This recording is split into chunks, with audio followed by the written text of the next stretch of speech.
Mr. Bryant, good afternoon. Good afternoon. Would you please state and spell your name for the court reporter? My name is Antwan Bryant, A-N-T-W-A-N. Last name B-R-Y-A-N-T. And Mr. Bryant, do you know Issiah Ross? Yes, I do. How do you know him? Previously, before the incident, I was in a relationship with his mother. And do you see Mr. Ross in the courtroom today? I do. Can you point out where he is seated and describe an article of clothing he is wearing? He's seated from my right of his lawyer with the black suit on, but he has on a collared shirt. Thank you. I would ask the record to reflect that Mr. Bryant has identified the defendant, Issiah Ross. The record will so reflect. Thank you. And Mr. Bryant, do you also know Devin Clark? Yes, I do. And how do you know Mr. Clark? His father and me are first cousins. Our mothers are sisters. Mr. Bryant, I want to bring your attention to the weekend of Saturday, September 17th, and ask you if you saw Mr. Ross on that day. Yes, I saw him on a Saturday. Can you describe what happened on that Saturday? Probably about 11:30 or so in the morning, I got a phone call from his mom to come over to the house. Kind of irate about something, so that's when I started getting dressed and I headed over there.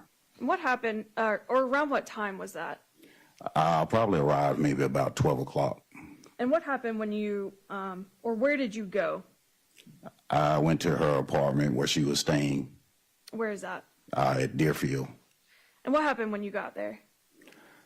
I met her at the doorway. Well, we went to the door and she let me in, and she just started telling me that he had lied about taking her car or something like that.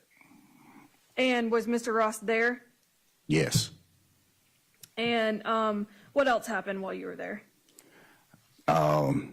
During that time, she had showed me a video of him leaving out of the house and then coming back and just sort of talking and trying to ask him why was he trying to lie about going out on the car or whatever. How would you describe his mother's demeanor? She was upset about it. I think it was more about lying, so she was mad about that. And how would you describe Issiah's demeanor? I guess he was sort of mad that he wasn't being believed, but he was more or less in the back bedroom. Did you have a chance to look at her car? Yes, I did. And did you see damage on it? When I initially pulled up, I did see some marks on the bumper, which I did say something to her about. Did you notice anything else with regard to that vehicle? No, we walked outside and I asked her to crank it up, and I did lay on the ground to say, I said if he moved it, maybe he ran over something. So I sort of laid down prone and looked under the car, make sure the drive shaft or transmission wasn't messed up. Did you notice anything like that? No. After you all checked the vehicle, what happened? Well, after she cranked it up, like I said, I was laying on the ground. She pulled it forward out of the space and backed it back up. Didn't notice anything, and so she got out of the vehicle and we proceeded back into her apartment. And what happened then? Just still sort of talking about the fact that he was lying about using the car or whatever. About how long were you there? Probably about 3 hours or so, because I think I got home maybe about 3:30. And when you went home, was anybody with you? Yes. Who was that? Issiah. And what, if any, decisions were made about where he would stay for the rest of the weekend? Well, because of she was irate with him and basically said that he was going to have to go. I said that he could end up coming over to the house because my son was gone to his mom's for the weekend. And so, how long did Mr. Ross stay with you? He stayed overnight, Saturday until Sunday. How would you describe his demeanor the rest of the day on Saturday? He didn't really talk too much to me. He did, a couple of buddies of mine came by. I think he did speak or say something to them, but he didn't really say too much. He stayed outside most of the night. Was that normal for him? I would say to be sort of offish, yeah, because he would normally, when they did reside with me, he normally would be in his room sometimes. Okay. Can you walk us through what happened then on Sunday morning? Sunday, I got up probably about 8 o'clock or so. I cleaned up. I proceeded to go ahead and get dressed. I was going to church, and then I was going to a funeral for a family friend, but also my nephew's aunt. And once I got dressed and I was going to leave, I told Issiah there was some food or whatever in the freezer. He could heat up something if he wanted something else. Once I came back from that, I would go get it. But I did want him to try and fix everything and smooth it over with his mom. And what happened after you got back from your engagements that morning?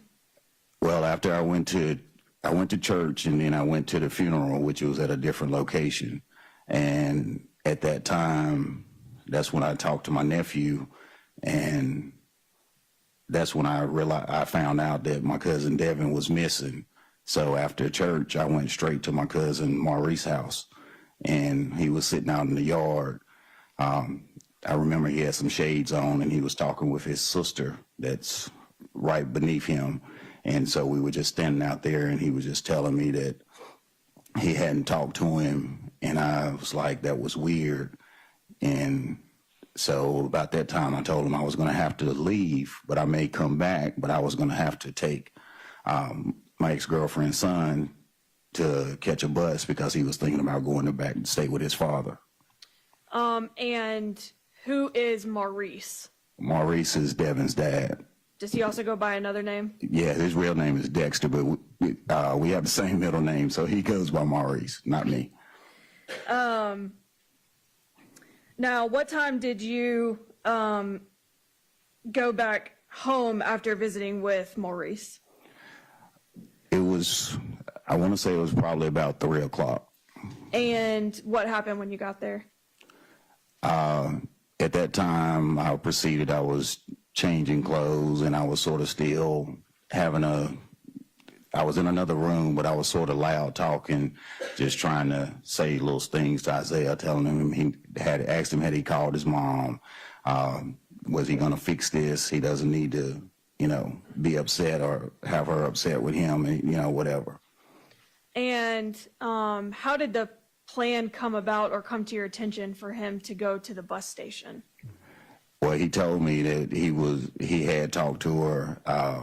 She had said it was okay, that he could go ahead and go stay up there. So I asked her if it was okay, did she want me to take him? I felt like she should, but I said I would take him.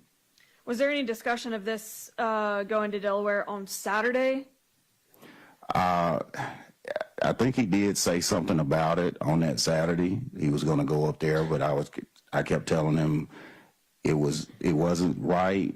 I also told him that his mama was worried about whether he was going to make sure he finished school or stuff like that she was really on him about that. So did you end up taking him to a bus station on Sunday? Yes, it was probably after I got dressed, maybe about 3:30 or so, my oldest sister called me, and that's when she did tell me that they thought they had found Devin and the young lady or something. And so I think she hung up and she called me back maybe 30 minutes later. And then when she did tell me it was them, I just sort of sat around for a couple of hours. But then Issiah did say something about having to go to the bus station. And I asked him at that time, I said, well, what time is the bus coming and where is the location, because I need to know how long the drive is, and that'll determine what time I leave. And what did he tell you? I want to say he said the bus came at 9, and so after he sent me the location via text, I want to say it was something like 4300 or 2400 something Burn Avenue in Raleigh. So when I map quested, it was like 48 to 50 some minutes. So I said, well, we can leave at 7 o'clock. I can stop and get gas, and we'll still be there on time. Did Issiah and Devin know each other, to your knowledge? Yes, they did. And do you know how long they had known each other? I think Issiah came down in like May of 21, and they met around maybe a month or so later. Did they hang out? I didn't see them hang out. I know that they had a couple of times in the yard when I was out in the yard, whether it was cutting brush or something. I remember my nephew, Dontrell, and Devin had came down, and they had the little motorcycle, and they would ride in the wood lines. So Issiah did come outside one time. Second time I made him come outside, and they were outside talking, but that was maybe like anywhere from 30 minutes to an hour. Did they go to the same high school? Yes. And what high school was that? Eastern Alamance. Going back to Sunday evening, or Sunday afternoon, did you and Issiah talk about the fact that Devin was found deceased? We didn't talk about it, but I think when I got the call back from my sister, I want to think that Issiah was sitting in my kitchen at that time, and I actually had my computer and stuff in the kitchen, so he was sitting in an office chair. And but you don't remember specifically if you told him that Devin was found dead or anything like that? When I said it, like I said, I had a couple of buddies there, and so when I did say it, he could have overheard it from in the kitchen. On Sunday evening, did you end up taking him to a bus station? Yes, I did. And is it the same one that you described in Raleigh? Well, it's not actually a bus station. It's just an address. It's like an intersection, and there are two convenience stores, one across the street, but the other convenience store there is like a Microtel Inn or Suites or something parking lot right there, so it's all conjoined together, and the bus just comes and pulls down at the edge of the intersection and picks people up. Can you describe what happened while y'all were there waiting for the bus? Well, when I pulled up, I noticed it wasn't a true bus station, so I pulled up and I pulled right at the doorway of the convenience store, and I asked the guy, did a bus come down there? And he said, yes, at the bottom of the lot. So I got back in the car and I told Issiah that, and instead of pulling at the bottom, he asked me to pull up beside a fence that was beside the hotel. And what, if anything, did he do while y'all were waiting? Well, he went ahead, once I parked, he went ahead and he got out and he went in the trunk and he got his bag and stuff out, and then he just sat outside the car. Did that strike you as unusual? Kinda, because he normally did talk to me. You know, he wasn't very talkative, but he would talk to me. How long did you have to wait for the bus? I think the bus came more or less about 9:45 that night. What time was it supposed to come? At 9.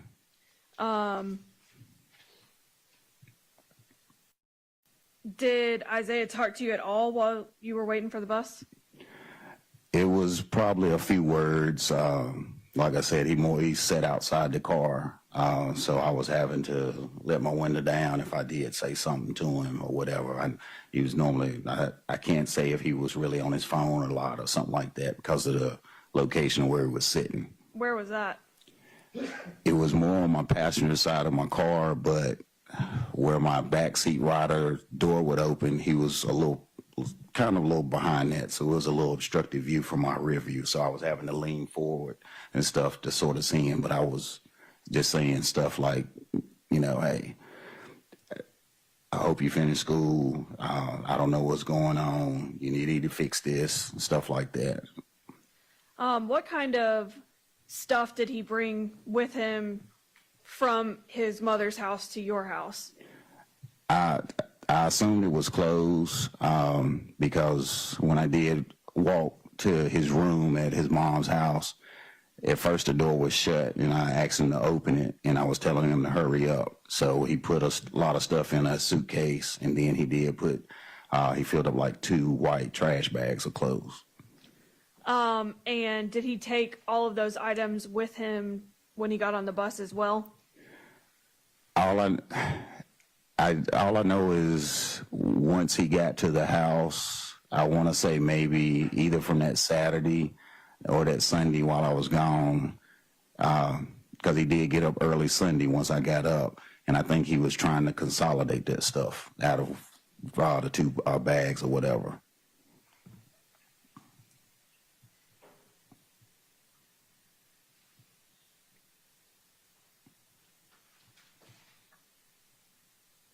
And did you wait the whole time until the bus arrived? Yes, I did.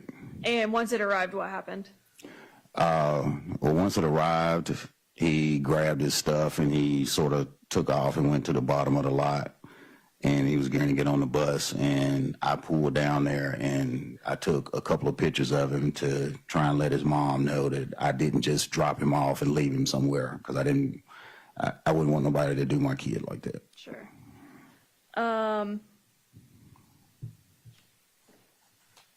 At what point did you become aware that law enforcement needed to speak with you? I want to say Tuesday maybe they showed up as I had went to pick my son up from school. And they come to my house, flew in my yard or whatever, and they reached trying to grab my son, and I'm like, what are you doing? What? I don't want to curse. Just paraphrase. I was like, what the heck are you doing? You don't touch my mother freaking son, And they were like, I said, what do you want with my son? I said, he's a minor. I said, he's only 14. He's like, what's his name? And I said, that's Elijah. And they said, oh, okay. And I said, yeah, I know it's freaking okay. Don't run up here in my freaking car ever again about my son, or else So I was just upset, but I was like, what are you doing here? And did they explain what they were trying to accomplish? Well, they did eventually. Once they talked to me and they was asking me something about, did I date this person, Isaiah's mom? And I said, yeah. And they was like, well, does she live at such and such? And I said, well, if you knew that, why are you even here? And they was like, well, we just wanted to ask you something about her son. And I was like, what? I said, why don't you ask her? I said, you know where she lives? I said, well, this was his last address. I said, yeah, but he hasn't lived here since probably April. And so they kept on just going around different things. And so I finally exploded on them, and I told them I didn't have time for their mother freaking BS. My family was dealing with a tragedy that just happened, and then that's when the police officer, he said, you mean Devin? And so I said, well, yeah, how and they said, well, that's kind of why we're here. I said, kind of. I said, what do you mean? And at that time, that's when they said, well, we think that maybe Isaiah had something to do with it. And I was like, what? No. And the officer's like sort of grabbing him by, he's like, just, you'll be all right. He said, I know. He said, it's surprised. I said, yeah. I said, it's very surprising. I said, no. I said, how is this? And he said, well, that's what we're thinking. I said, but I said, you mean to tell me this person probably killed my cousin? I said, they were just here at my house. I said, I just fed them. I just gave them a ride. I said, I was looking out for them. I said, no. And they was just like, they sat there with me probably about 20, 30 minutes. At some point, either that day or another day that week, did you come down to the sheriff's office? I want to say, yes, either that day or the very next day, I came on down, and that's I just basically told them pretty much everything I've just stated.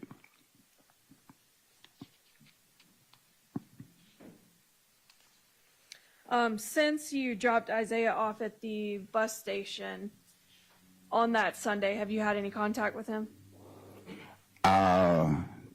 His mom did call me, and she was saying she didn't have a way to get in touch with him, and so I did try and call him, and I did say that he needed to answer the phone and talk to his mom or whatever, and he was just telling me that he didn't want to talk to her or whatever. So I was like, that's not right. And he was saying she said something, and I said, that's your mom. I said, you're supposed to listen to her. I said, she can say whatever. I said, she's worried about you. I said, she's always been worried about you. I said, she gives you everything. I said, so why wouldn't she be able to say it? And he was just like, he didn't really want to talk, and it was more or less his sister or something that didn't give him the phone. And I said, that's not right. I said, because if that was her mom, how would she feel? So when was that conversation? That was maybe that Monday or so. Yeah, it was before the police had came to my house. And you said something about a sister? Yeah, I do know that he was telling me that his sister had answered the phone. So she didn't give him the phone call when his mom called. And do you know where his sister lives? No.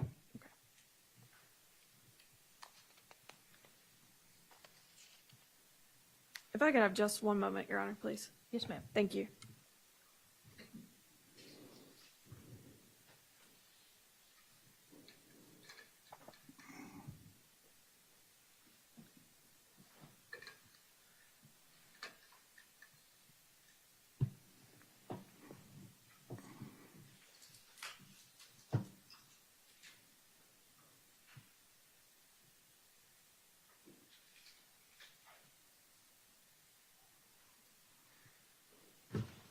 Those are all the questions I have for Mr. Bryant. Thank you, Your Honor.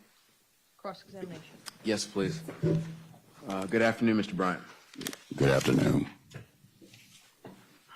All right, there we go.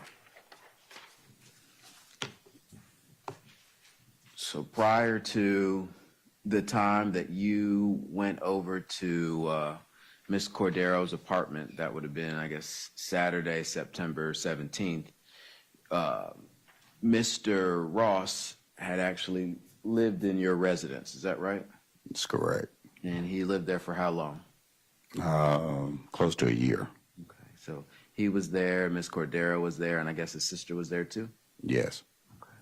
And then at some point, she got her place in Deerfield. Do you recall when that was? Maybe March or April. Okay. And you said that you got a phone call in the morning of Saturday the 17th, and that Ms. Cordero seemed like she was upset. That's correct. And she asked you to come over? Correct. And about how far a distance is your place to her place? Maybe 3 to 5 minutes. So not too far. No. And you think this was late morning, early afternoon? Like just before lunch?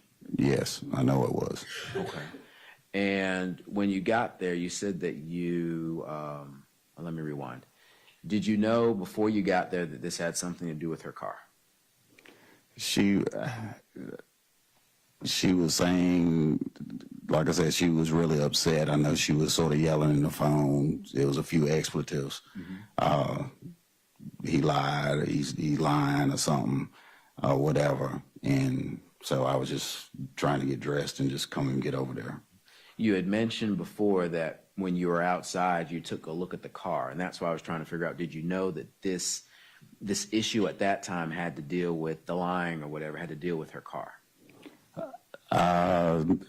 She may have said it. I just happened to look at the car as I pulled in, whatnot, because I think I want to say I parked beside it or whatever.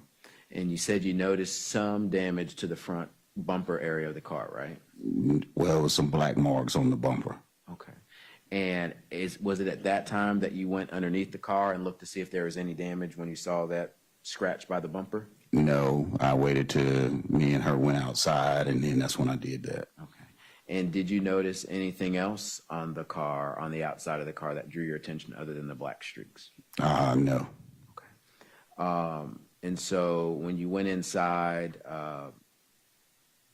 is the only person you interacted with or spoke to, was that Ms. Cordero, or did you talk with Mr. Ross and his sister at that moment? Most of the conversation was with his mom. There was occasional time I did say something to him. I think I did go back and maybe walk back to his room area maybe 2 to 3 times, but I know he did come up the hallway maybe once or twice. Okay. And you mentioned that he had 2 plastic garbage bags and a suitcase. Yes. And those are the 3 items he took with him when he went to your house. That I do remember he did definitely have the suitcase and the 2 trash bags, because I was telling him to hurry up because I was trying to go back home. And you had given a time frame that you got home around 3, so you were there for close to 3 hours? Yes, me and his mom was sitting at the table talking. Okay. But the majority of the conversation and interaction was with you and his mom, Ms. Cordero, not with Issiah? Not as much. And you mentioned that there was some discussion about Issiah not being able to stay at her house. Is that right? Yes, she was saying that he was going to have to go. Okay. And that there was some conversation that she wanted him to go stay with his father. Is that right? I don't know if it was wanting him to go up there, or that's where I think he was wanting to go. Well, in these conversations, because you were there for a little bit of time, there wasn't an expectation that he was going to stay at your house, right? No, it was just an expectation that you wanted him out right then. And like I said, I just associated with just being upset. Maybe it could be something that could calmer heads could prevail the next day. Okay. But on that day, once you had Issiah, or maybe shortly before you left, you did communicate with Issiah about getting a bus ticket. Is that right? He did communicate that he wanted to get a bus ticket and go back up. Yes, he did. And there was an attempt to get a bus ticket on that Saturday, but that didn't work out. Is that right? I don't know. Maybe he did. I think he tried to, and it didn't pan out.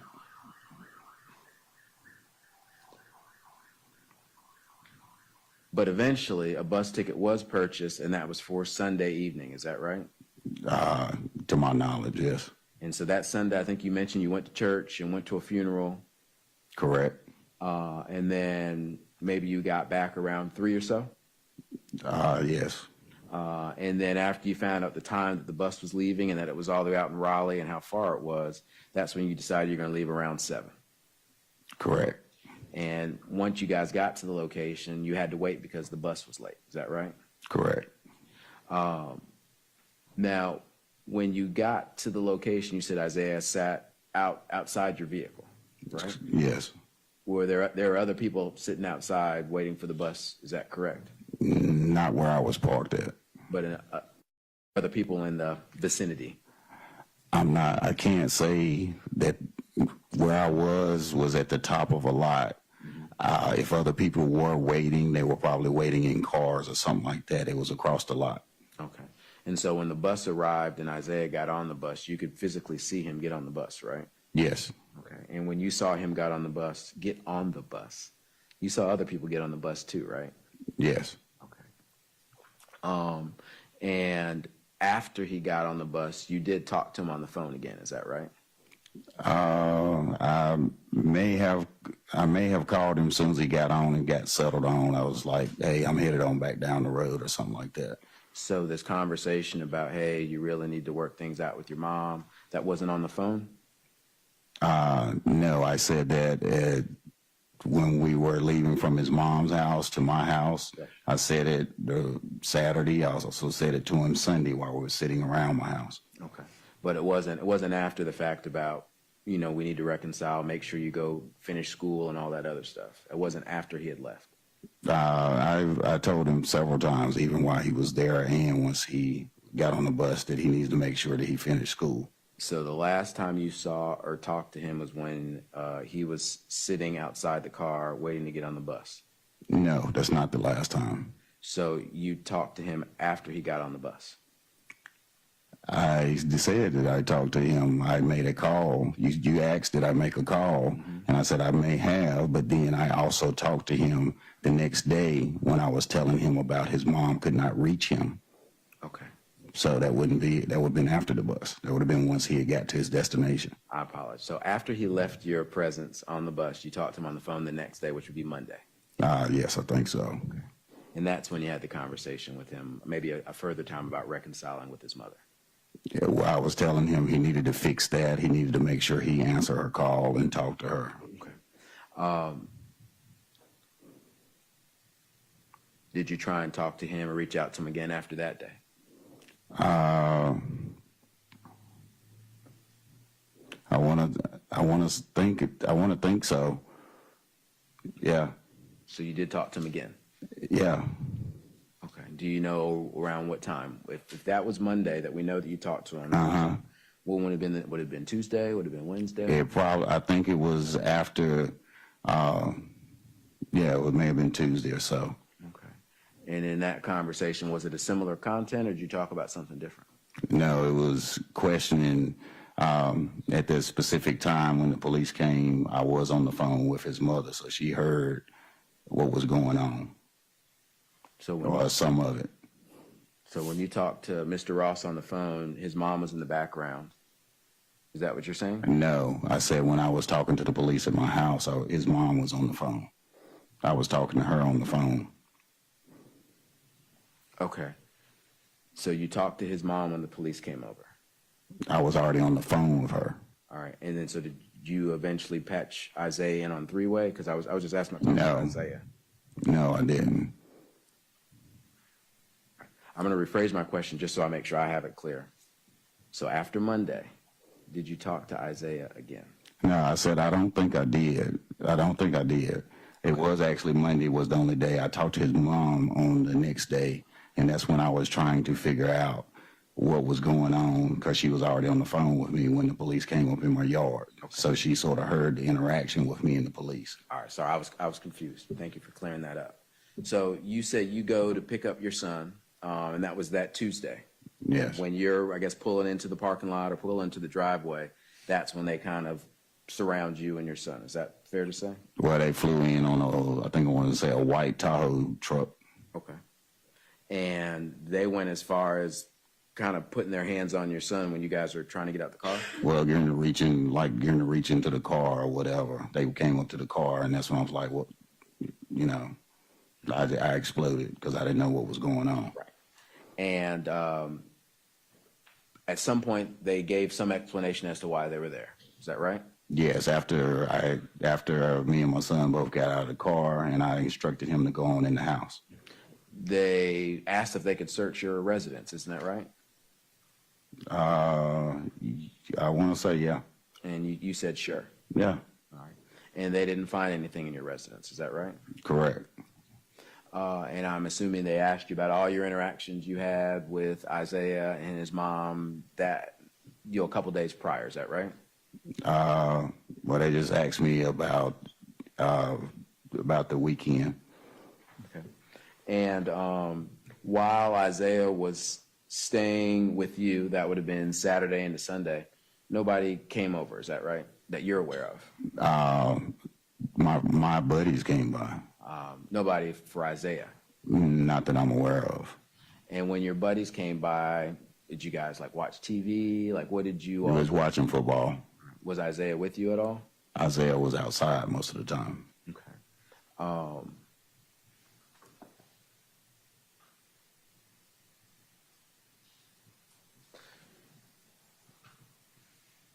When you were with Issiah Saturday into Sunday, You said he was outside the whole time, but at some point he did come in. Is that right? Yes. Did you ever notice him consolidating his things into less bags or anything like that? No. Well, while he was outside, I do know he pulled some of the stuff out because at that time it was a trampoline that was out there and a chair that I was sitting in. And he sat, I think he sat in the chair and then he had some of the stuff out.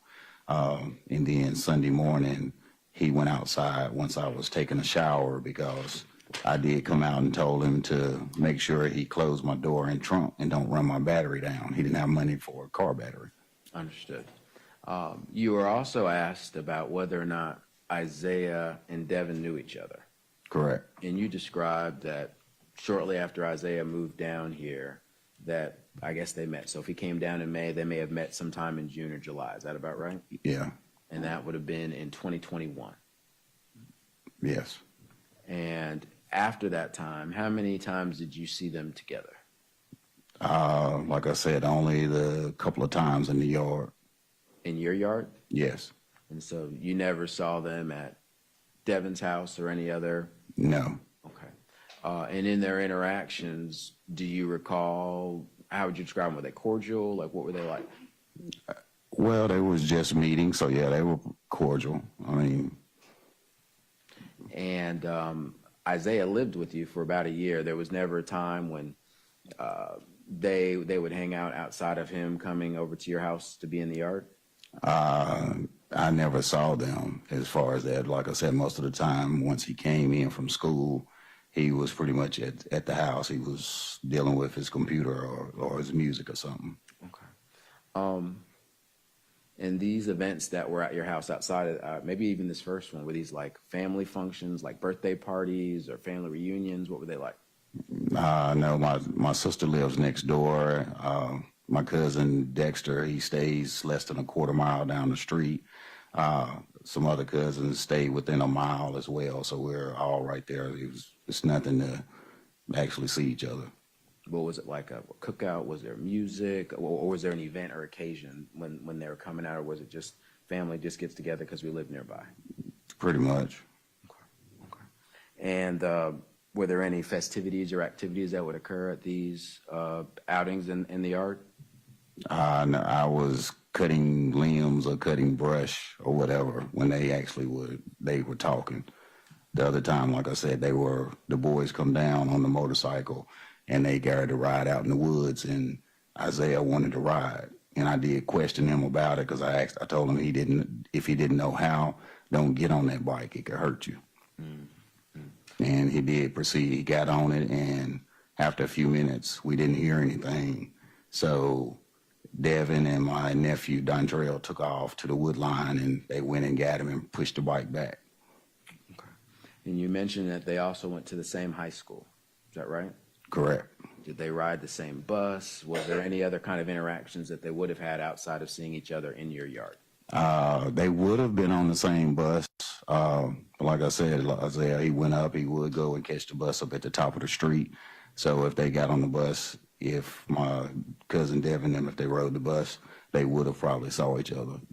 And so prior to September, I guess this would be like the 20th or 21st, when you heard about Issiah's possible involvement in this, they never had any negative interactions that you're aware of? No, not that I'm aware of.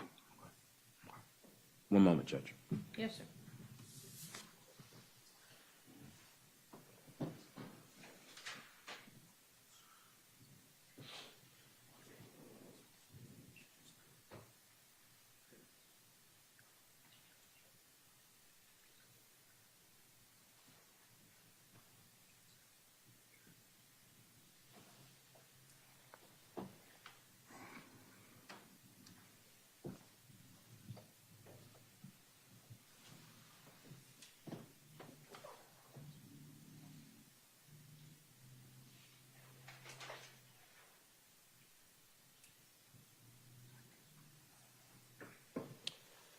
Just a couple more questions, Mr. Bryant. You found out about Devin's body on Sunday, the same day you took Mr. Ross to the bus station. Yes. And I think you said I think you said you talked to his father, or some other family member informed you of what they thought they found or heard, and then eventually it got confirmed. Is that right? Repeat that? I will. Another family member told you about what was found over at Buckhorn Road. Is that right? Yes, my sister. And you mentioned that maybe you were talking to some of the other people about it who were at the house with you. Is that right? Yes. But you never actually talked with Mr. Ross about it directly. Is that right? Like I said, I think at that time he was sitting in the kitchen. I was in the living room standing at my front door. When she called, I answered my cell phone. Then that's when she said that. Like I said, she called back maybe 20, 30 minutes later, and she confirmed it. And that's where I was standing. I was back in the living room, and then that's when I think I repeated that, and my buddies heard it. But you never actually had any direct conversations or said anything to Mr. Ross if he was right there in the kitchen. Is that right? No, not directly, not where I just called his name and said, hey, do you know? So no, I didn't. And you said you lived with Mr. Ross for over a year. Would you describe him kind of like a quiet person who stayed to himself in his room? Pretty much. And he didn't have a lot of friends come over or anything like that you recall from when he was with you? Well, like I said, he had just came down in May. So no, he didn't have a lot of friends. Okay. Nothing further, Judge. Redirect. Briefly, Your Honor, thank you. Mr. Bryant, are you aware of whether Issiah and your other nephew, Dontrell, knew each other? Yes. And had you seen them together before? Yes. And more or less frequently than you saw Issiah and Devin? I would say it was probably about the same time. Like I said, my nephew and Devin were pretty much, they was in the sports heavily, so they were constantly going to practices and stuff like that. Issiah was more into computers and music, so he was constantly doing something with his music, so he was in the room or sitting outside. And did Dontrell and Devin spend a lot of time together? Pretty much as long as they were breathing. And you mentioned that Dexter, I'm not sure I fully understood what you said. He lives on the same street as you? No, he lives, I go up to the top of my road and make a right and go down, so probably, like I said, maybe a quarter mile or less.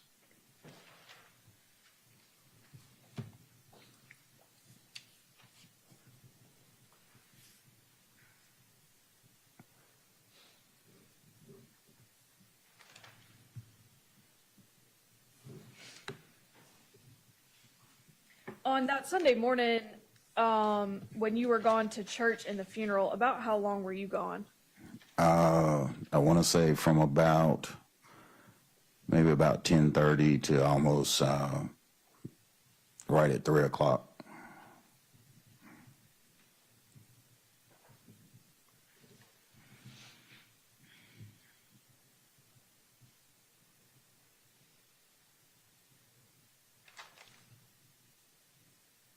When the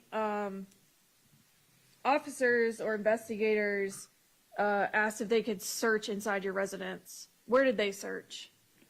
I want to think they went all over the house. I told them they could search the house, and then they asked me, well, had he been outside or something? I told them, I said, yeah. I said, he was just sitting right here, right beside or behind my car. I said, if you want to, I said, and they said, do you think he may have thrown something out? I said, I don't know, but if you want to, I said, search. And they did that? Yes, I think so.